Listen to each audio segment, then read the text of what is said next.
Nobody has cleverly named segments better than this show, Woo! And we're bringing in a new one. Mike Clay joining us for Clay's Anatomy. He's going to give us some fantasy football prescriptions for some of the ailments you may have out there. The number of tie-ins, Mike, this is spectacular. Let's start with something that just selfishly impacted my fantasy football draft. I kept looking at Darrell Henderson thinking he's going to be RB1, but then they turn around and they trade for Sony Michel. So how are their values going to differentiate throughout the course of the year to you?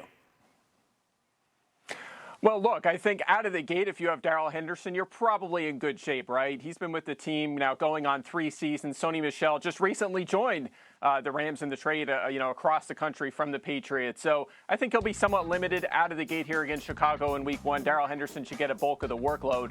But as time goes on, I think you see more and more of an even share. Look, Sony Michel only played around 30% of the snaps during his time with the Patriots.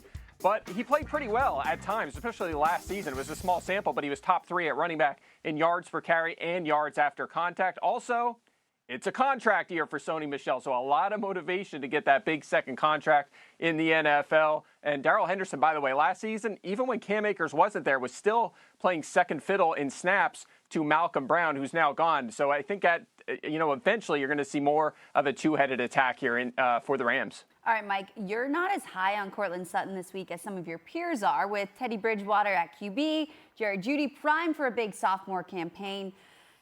How do you see this shaping up in the Mile High? Yeah, well, I think this week it's really just about the matchup, right? They're playing the New York Giants, who have one of the best 1-2 punches on the perimeter at corner in Adoree Jackson, who they just brought in from Tennessee this offseason, and then James Bradbury, who they signed last offseason. Really like that 1-2 punch. And look, Courtland Sutton and Jerry Jeudy, about 2/3 of the time will be on the perimeter. So they're going to see one of these two guys throughout most of this game. It is a tough matchup. That's why I'm a little bit lower. However, for the season, I love both of these guys. I drafted them in a ton of leagues. I think Jerry Jeudy will probably have a small edge in the target department. You took him in the first round for a reason, but I like both of these guys.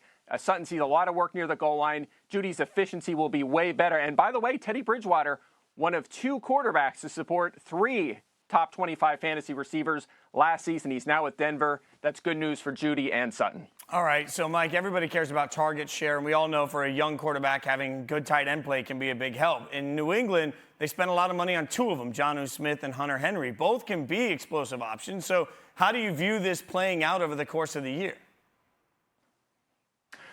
Well, it's the Patriots, so who knows, right? I mean, they're just going to cause us headaches every single week. I mean, are you new here? Like, we know that it's going to be a pain. But I think Jonnu Smith probably becomes the primary guy, and there's a few reasons for that. I mean, you think about this past offseason, right? They signed Jonnu Smith.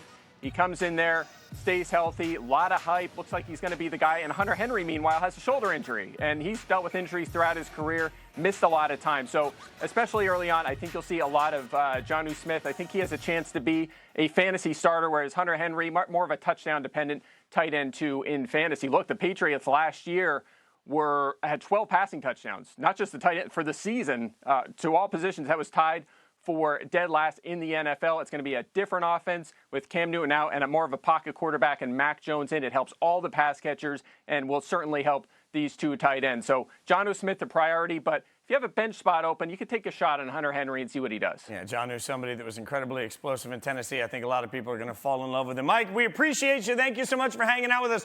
Doctor, you gave us the news. Thank you, Mike. Sounds good. Take care.